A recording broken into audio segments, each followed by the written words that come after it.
নমস্কার, আপনারা দেখছেন বীরভূম আরসি টিভি। আপনাদের সঙ্গে আমি বান্টি। শুরু করছি আজকের সংবাদ। বিস্তারিত সংবাদে যাওয়ার আগে দেখে নেব সংবাদ শিরোনাম। সিউড়ি আদালতে বিজেপি প্রার্থী দুধ কুমার মণ্ডল।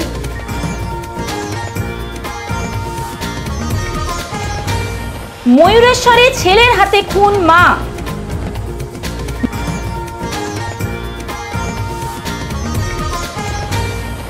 মোবিল দিয়ে মুছে দেওয়া হলো তৃণমূলের দেওয়াল লিখন।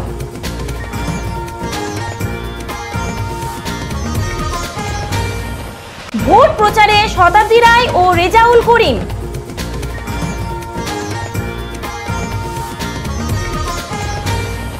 পথ দুর্ঘটনায় মৃত্যু সাঁইথিয়ায়।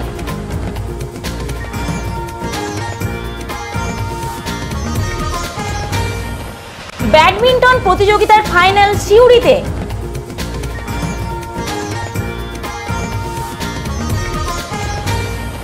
এবার সংবাদ বিস্তারিত। বীরভূম লোকসভা কেন্দ্রে প্রার্থীরা যখন ভোটের ময়দানে প্রচারে ব্যস্ত, তখন বিজেপি প্রার্থী দুধ কুমার মণ্ডলকে দেখা গেল সিউড়ি আদালতে। 2014 সালে রাজনগরে একটি বিবৃতির জেরে তার বিরুদ্ধে কেস রুজু হয়। রাজনগর থানার এসআই সন্তোষ কুমার জানা তার বিরুদ্ধে কেস রুজু করেন। দুধ কুমারের আইনজীবী সোমনাথ মুখার্জি বলেন, 107, 116 মামলায় তিনি অভিযুক্ত।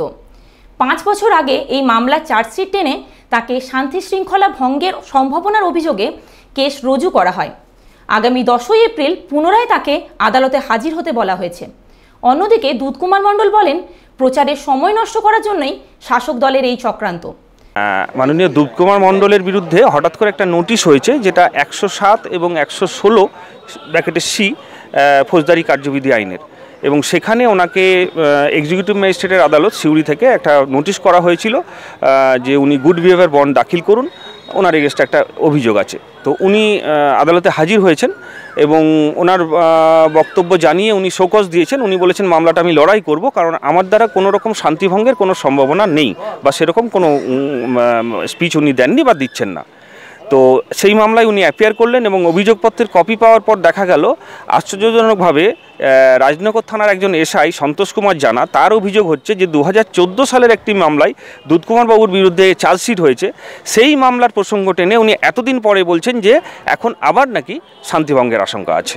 তো সেই ব্যাপারে দুধ কুমার বাবুর বক্তব্য যে এটা সম্পূর্ণ রাজনৈতিক উদ্দেশ্যভাবে করা হয়েছে, উদ্দেশ্যপ্রণোদিতভাবে, এবং উনি বলেছেন যে উনি নির্দোষ এবং সেই কারণে উনি মামলাটা লড়াই করতে চেয়েছেন। 5 বছর পর কেন? 5 বছর পর দেখুন, এখানে আমার মক্কেল দুধ কুমার বাবুর বক্তব্য যে এটা এই সময়ে, এই নির্বাচনের সময়ে সম্পূর্ণ ওনাকে হয়রান করার জন্যে, হ্যারাস করার জন্যে, এবং ওনার নির্বাচনের সময় যাতে না দিতে পারেন, সেই মূল্যবান সময় যাতে নষ্ট হয় তার জন্য এটা করা হয়েছে। এটা আমার মক্কেল দুধ কুমার বাবুর বক্তব্য। পরের ডেট 10ই এপ্রিল, সেদিন ম্যাজিস্ট্রেট আবার তারিখ দিয়েছেন, সেদিন পরবর্তী শুনানি হবে। হ্যাঁ, ওনার আসতে হবে, ওনার যদি সম্ভব হয় উনি আসবেন। তো যাই হোক, আসার জন্য ধার্য, এগুলো কিছুই না, এটা কেসটা আর কিছুই না, পুরোপুরি মিথ্যা কেস, বোঝাই যাচ্ছে। অভিযোগপত্রের কপিটা যদি আপনারা দেখেন তাহলেই বোঝা যাবেন যে এটা সাধারণ মানুষ, কমন ম্যানও বুঝতে পারবেন এটা মিথ্যা অভিযোগ। আর কেসের হ্যাঁ, প্রচারে যাতে সময় উনি না দিতে পারেন, মাইন্ডটা ডাইভার্ট হয়, সেই কারণেই করা হয়েছে এটা আমার বক্তব্য। সোমনাথ মুখার্জি, অ্যাডভোকেট। আমার প্রচারের সময় নষ্ট করার জন্যে শাসক দলের মদতে একজন থানার ওসি পুরোপুরি আমার প্রচারের সময়টাকে কেড়ে নেওয়ার জন্য, নষ্ট করার জন্য চক্রান্ত করে আমার বিরুদ্ধে এই মামলাটা দিয়েছে। আমি মনে করি এটা চরম অভিসন্ধিমূলক মামলা। আজকের যে মামলা রাজনগর থানা, 2014 সালে রাজনগর থানার যে কেস, সে কেস আজকে কোর্টে এখনও চলছে। সে মামলার নিষ্পত্তি যদিও ঘটেনি, কিন্তু 2014 সালে আমি কি বলেছি সেইটার পরিপ্রেক্ষিতে এই 107 মামলাটা রুজু হওয়াটা কোনো আইনসম্মত নয়। পশ্চিমবাংলার, আমি কোর্টের কি বক্তব্য আমি এখন জানি না, পুলিশের বক্তব্য, এখানে পুলিশ অফিসার কাজকে নেই। আমার বক্তব্য হচ্ছে যে আমি এই যে সময় কেসটা দেওয়া হয়েছে সেই সময়কালের মধ্যে আমি রাজনগর থানায় কোথাও মাটিতে পা রাখিনি। তাহলে পুলিশ অনুমান করে এটা তো করলো কেন? এটাই হচ্ছে আমার কাছে সবথেকে আশ্চর্যের বিষয়। পুলিশকে অনুমান করেছে আমার প্ররোচনায়, আমার বক্তব্যে কোথাও শান্তিভঙ্গ হতে পারে এই মনে করে 107 নম্বর কি 116 কেসটা ওরা স্টার্ট করেছে। কিন্তু আমি তো রাজনগর থানায় এই সময়কালের মধ্যে যাইনি। 2014 সালে কেস তো কোর্ট পেন্ডিং, কোর্ট চলছে, কিন্তু এটা আমার এই নির্বাচনের প্রচার আজকে একটা দিন নষ্ট হলো, আগামী 10 তারিখ আর একটা দিন আমার সময়কারকে কেড়ে নেওয়ার জন্যে চক্রান্ত করে শাসক দলের মদতে এই মামলা করা হয়েছে। এটা আমি জোরের সঙ্গে বলছি।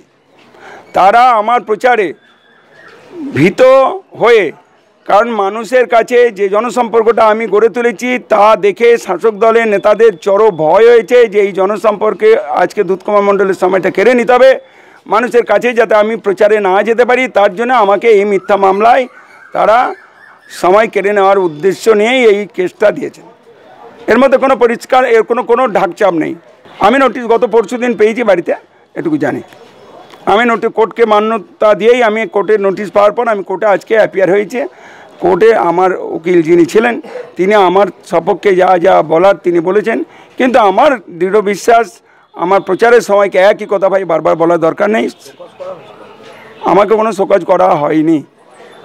আজকের এই জবাবটা পুলিশ দিয়েছে, শোকজের এটা জবাবটা আজকে আমার উকিল সাহেব দিয়েছেন কোর্টকে। কোর্ট তাতে সন্তুষ্ট হয়ে কী রায়দান করবেন সেটা আবার 10 তারিখ বোঝা যাবে। আমার আর একটা দিনের সময় কেড়ে নেওয়ার জন্য আজকে আবার মহামান্য এই কোর্ট আমাদের 10 তারিখে হাজির হতে বলেছেন।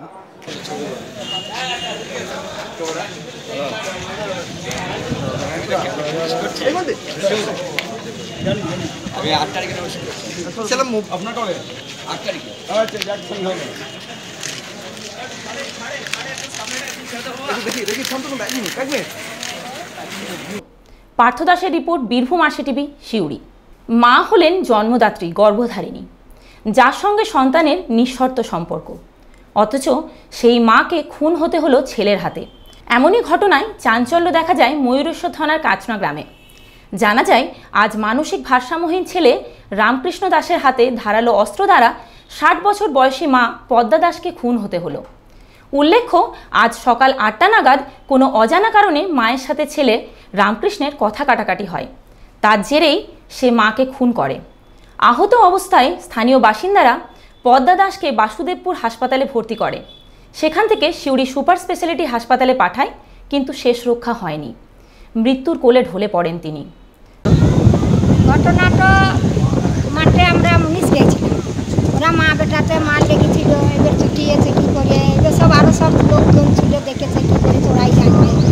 এবার ধরতে এলাম, সব মেলা লোক আসছিল, ধরতে এলাম বাড়িতে, তখন দেখছি একবার ঘুরে পড়ে আছে, আর ওকে সব কিছুটা লোকে গাছে বেঁধেছে।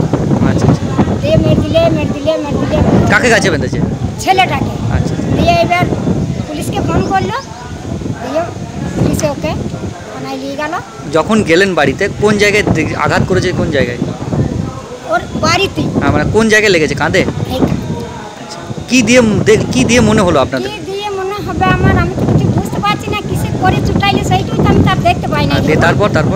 তারপরে ধরুন এবার পুলিশে সব ফোন করলে, এবার অ্যাম্বুলেন্স ডাকলে চলে গেল, বানা নিয়ে চলে এলো।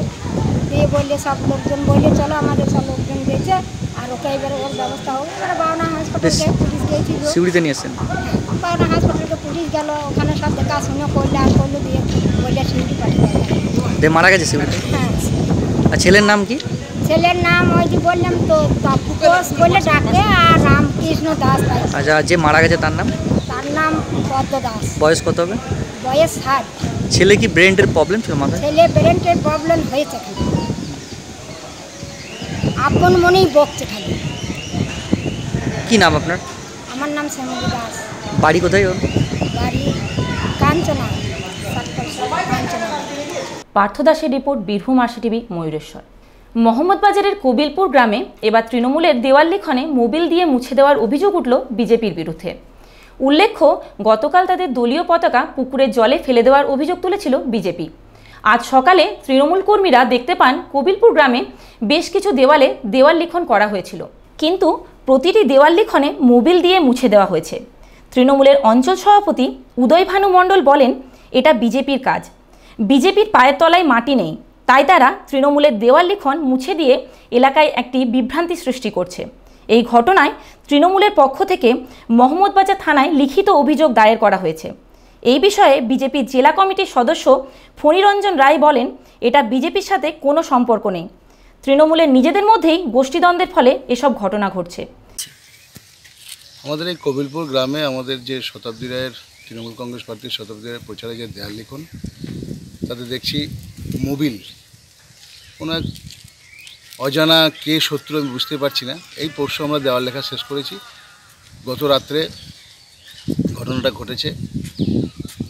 আমার মনে হয় বিজেপির দুষ্কৃতীরা এইসবগুলো করছে, কারণ তাদের এইসবগুলো করে ওরা এই ঘৃণ্য রাজনীতি করছে, যাতে মানে পায়ের তলা ওদের মাটি নেই, কোনো ভোটও নেই, কিছু নেই। এইসব করে দেওয়াল লেখা ওসব কিছু না করে ওরা জাত মানে আমাদের শতাব্দী রায়ের ওপর এই মোবিল দিয়ে এটা একটা অপপ্রচার এবং নিজেদের মধ্যে আমাদের কর্মীদের মধ্যে একটা বিভ্রান্তি করার চেষ্টা করছে, কিন্তু এইসব করে কোনো লাভ নেই।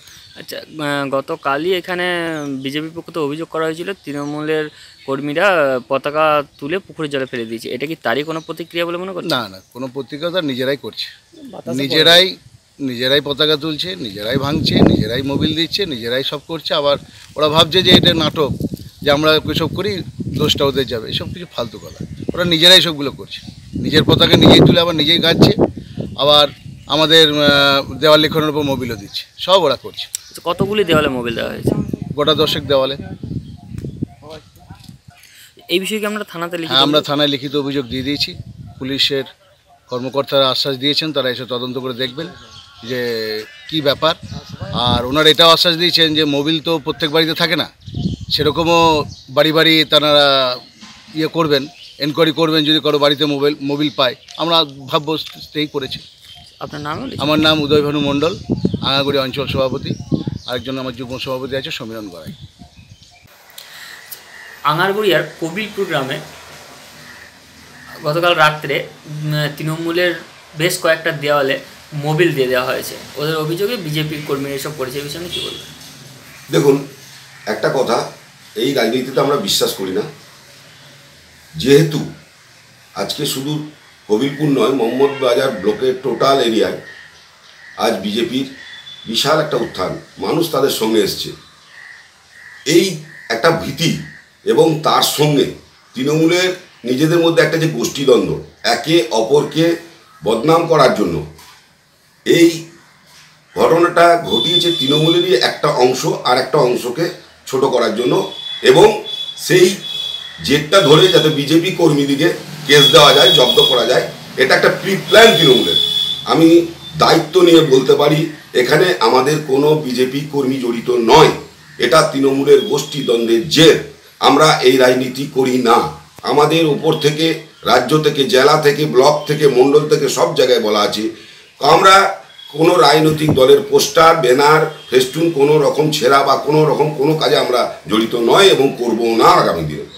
এটা ওরা নিজেরা গোষ্ঠীদ্বন্দ্ব করে পুরো বিজেপি কর্মীদের উপরে চাপাবার চেষ্টা করছে। আর এর একটাই কারণ যে মানুষ আর ওদের সঙ্গে নেই, যেন তেন প্রকারণ ঝামেলা লাগিয়ে বিজেপি কর্মীদের সাহায্য করা। তৃণমূলের পক্ষ থেকে দাবি করা হচ্ছে যে বিজেপির পায়ের তলা থেকে মাটি সরে গেছে এবং প্রতিটা গ্রামে তারা ঢুকতে পারছে না দেয়াল লিখন করার জন্য, তাই তারা এই তৃণমূলের দেয়াল লিখন ওপরে কালি ছড়াচ্ছে। এটা তো একটা হাস্যকর ঘটনা। আজকে মোহাম্মদবাজার ব্লকের প্রশাসন, মিডিয়া, সাধারণ মানুষ সবাই জানে আজকে প্রত্যেক দিন মোহাম্মদবাজার ব্লকের কোথাও না কোথাও তৃণমূলের লোক এসে বিজেপিতে জয়েন করছে প্রত্যেক দিন।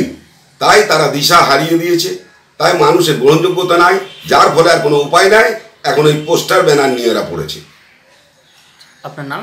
আমার নাম ফণিরঞ্জন রায়, ভারতীয় জনতা পার্টি বীরভূম জেলা কমিটির সদস্য। পাপাই বাগদির রিপোর্ট, বীরভূম RCTV, মোহাম্মদবাজার। লোকসভা নির্বাচন যতই এগিয়ে আসছে, বীরভূম কেন্দ্রের প্রার্থীরা ততই জোর কদমে প্রচার চালিয়ে যাচ্ছেন। আজ বীরভূম লোকসভা কেন্দ্রের তৃণমূল কংগ্রেসের প্রার্থী শতাব্দী রায় রামপুরহাট 2 নম্বর ব্লকের দুনিগ্রাম ও হাসন এলাকার কৌড়া গ্রামে ভোটের প্রচার করেন। সেলিব্রিটি প্রার্থী শতাব্দী রায়কে দেখার জন্য গ্রামবাসীদের ভিড় উপচে পড়ে। অন্যদিকে এই কেন্দ্রের CPIM প্রার্থী ডাক্তার রেজাউল করিমকে নলহাটিতে পায়ে হেঁটে ভোট প্রচার করতে দেখা গেল। এদিন CPIM কর্মী সমর্থকদের নিয়ে একটি মিছিল করেন এবং তাকে ভোট দেওয়ার আবেদন জানান। Bureau report, Birbhum RCTV। জেলায় দিনের পর দিন পথ দুর্ঘটনা বেড়েই চলেছে। গতকাল সাঁইথিয়ার তালতলা মোড়ের কাছে বাসুদেব কর্মকার নামে এক ব্যক্তির পথ দুর্ঘটনায় মৃত্যু হয়। জানা যায় মল্লারপুরের দিক থেকে আসা একটি পাথর বোঝাই ডাম্পার পিছন দিক থেকে তাকে ধাক্কা মারলে ঘটনাস্থলেই নিহত হন তিনি। এই দুর্ঘটনার পরই চম্পট দেয় ঘাতক ডাম্পারের চালক ও খালাসি। এই ঘটনার জেরে এলাকায় চাঞ্চল্যের সৃষ্টি হয়। সাঁইথিয়া থানার পুলিশ ঘাতক ডাম্পারটিকে আটক করে। স্থানীয় বাসিন্দাদের অভিযোগ, এখানে চেক গেট থাকার জন্য দুর্ঘটনা বেড়েই চলেছে, তাই তারা এই চেক গেটটি ওঠানোর দাবি করেন।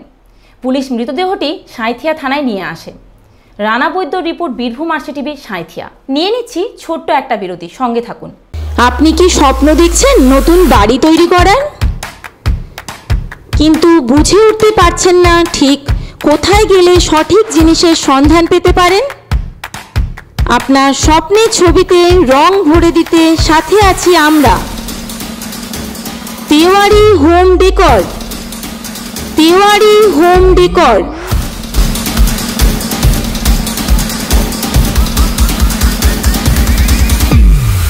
এখানে রয়েছে বিভিন্ন ধরনের উন্নত মানের মার্বেল, টাইলস, রং ও স্যানিটারি ফিটিংস, যা আপনার স্বপ্নকে বাস্তবায়িত করতে সম্পূর্ণরূপে সাহায্য করবে। যোগাযোগের ঠিকানা সাতকিন্দুরি, দুবরাজপুর, বীরভূম। Mobile number 9732218201। নারী ও শিশু বিকাশ এবং সমাজ কল্যাণ দপ্তরের ICDS প্রকল্পে সুপারভাইজার পদে West Bengal public service commission দ্বারা নিয়োগের জন্য সরাসরি বা ডাইরেক্ট নিয়োগের ক্ষেত্রে অনলাইন রেজিস্ট্রেশন এবং অনলাইন অ্যাপ্লিকেশন শুরু হচ্ছে 14ই মার্চ 2019, শেষ হবে 16ই এপ্রিল 2019 রাত 12টা। অঙ্গনওয়াড়ি কর্মী বা কেস ওয়ার্কার পদে নিযুক্ত প্রার্থীদের প্রমোশনের ভিত্তিতে নিয়োগের ক্ষেত্রে অনলাইন অ্যাপ্লিকেশন শুরু হচ্ছে 18ই মার্চ 2019, শেষ হবে 15ই এপ্রিল 2019। সঠিক ও নির্ভুলভাবে অ্যাপ্লিকেশন করার জন্য সত্বর যোগাযোগ করুন। Sandip cable and internet, Rabindrapalli, Radhika Ranjan market, room number F8, দ্বিতীয় তল, Suri, pin number 731101, Birbhum. Mobile number 9800850474। ফিরে এলাম বিরতির পর। ডিস্ট্রিক্ট স্পোর্টস অ্যাসোসিয়েশনের উদ্যোগে দুদিনব্যাপী সিউড়ি ইনডোর স্টেডিয়ামে দিবারাত্রি ব্যাডমিন্টন প্রতিযোগিতার আয়োজন করা হয়েছিল। তার চূড়ান্ত পর্যায়ের খেলার গতকাল রাত্রি পরিসমাপ্তি ঘটে। চূড়ান্ত পর্যায়ের খেলায় বিজয়ী ও বিজিতদের ট্রফি সহ নগদ অর্থমূল্য এবং শংসাপত্র প্রদান করা হয়। এই প্রতিযোগিতায় 9 বছরের বালক বালিকা থেকে শুরু করে প্রাপ্তবয়স্করা অংশগ্রহণ করে। বিশিষ্ট ক্রীড়াপ্রেমীরা এদিন উপস্থিত ছিলেন। প্রীতিময় চ্যাটার্জির রিপোর্ট, বীরভূম আরসিটিভি, সিউড়ি। আজকের সংবাদ এই পর্যন্ত। পরবর্তী সংবাদের জন্য চোখ রাখুন বীরভূম আরসিটিভির পর্দায়। নমস্কার।